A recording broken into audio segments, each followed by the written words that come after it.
तो जी इसमें राजनीतिक फायदा दिख रहा है और कांग्रेस को नुकसान, इस वजह से आरोप लगा रही या कोई नैरेटिव सेट करना चाहती है अभी से।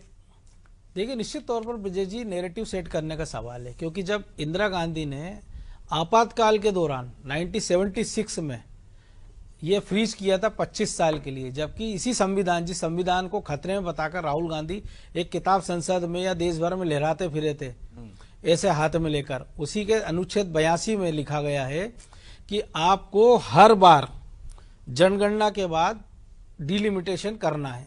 तो जनगणना हर 10 साल में हो रही है, अगर 21 को अपवाद छोड़ दिया जाए क्योंकि कोरोना काल के बाद हुई नहीं और अब 26 में हो रही है, तो हर 5 साल 10 साल की जगह इंदिरा गांधी ने 76 के आधार में फ्रीज किया 25 साल के लिए 2001 तक के लिए।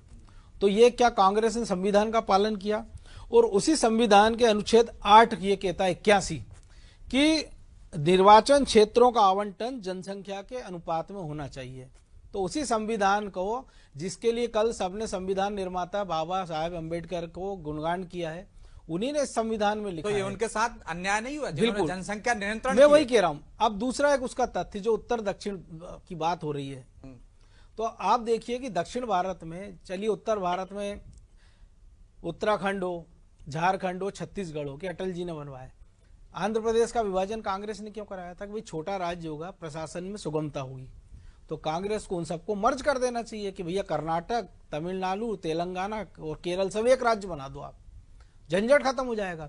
और दूसरा, अगर नॉर्थ इंडिया में एक सांसद के खाते में औसत 18 से 30 लाख तक सांसद है, बिहार में आप जनसंख्या निकालेंगे अभी तो 31 लाख लोगों पर एक सांसद है, तमिलनाडु में आप जाएंगे 16 लाख।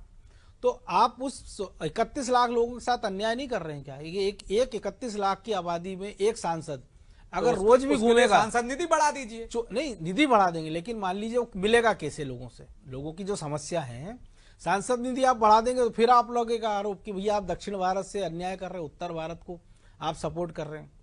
तो सवाल इस बात का नहीं, सवाल यह है कि आपकी मंशा क्या है। क्योंकि आप अगर क्षेत्रफल की बात कर रहे हैं तो आप देखिए, आप प्रतिनिधित्व की बात करिए, तो उसी संविधान में सब चीजें कही गई ना। तो आपको तो लगता है बीजेपी पाक साफ है?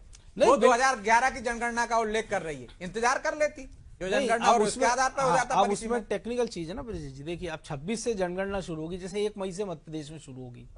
उस जनसंख्या 1 साल तक वो जनगणना चलेगी। उसका जब डाटा आएगा, फिर आप देखिए ओबीसी आरक्षण की बात है, और जातिगत जनगणना का मुद्दा कांग्रेस ने उठाया। तो सारी जातियां उपजातियां, ये प्रोसेस होते होते 2029 आ जाएगा, और उसके पहले 28 में 5-7 राज्यों में विधानसभा चुनाव हो चुके होंगे। तो आप मानिए कि अगर 29 तक ये नहीं किया, अगर 21 की जनगणना के हिसाब से, तो ये मामला जाएगा 34 तक। और क्या गारंटी है कि जो हमने 2 साल पहले जो बात कही थी, तो वो आप 34 तक वो सांसद याद रखेंगे, या उसमें कोई किंतु परंतु कोई पेच नहीं फंसा दिया जाएगा? तो सबसे बड़ी बात है कि मूल मुद्दा है महिला आरक्षण।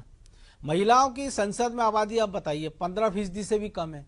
तो जो राजनीतिक दल महिलाओं की इतना चिंता कर रहे हैं, तो सबसे पहले तो आप, जब तक आरक्षण नहीं हो रहा है तब तक वो ऐलान कर दे, चाहे वो बीजेपी हो। बीजेपी अभी डाटा दे दे कि भैया अभी जो आसाम में चुनाव हो रहा है, तो आप ये जो पश्चिम बंगाल में जो वोटिंग होना है, महिला विरोधी भी है नहीं, बिल्कुल, जो पश्चिम बंगाल में मान लीजिए वोटिंग हो रही है, तो कांग्रेस बीजेपी डाटा दे दे कि हमने इतनी महिला उम्मीदवार उतारे, भाई 29 में जब मिलेगा 33% तब मिलेगा, अभी हमने इतने उम्मीदवार मैदान में उतार दिए, इसमें महिलाओं की संख्या इतनी है।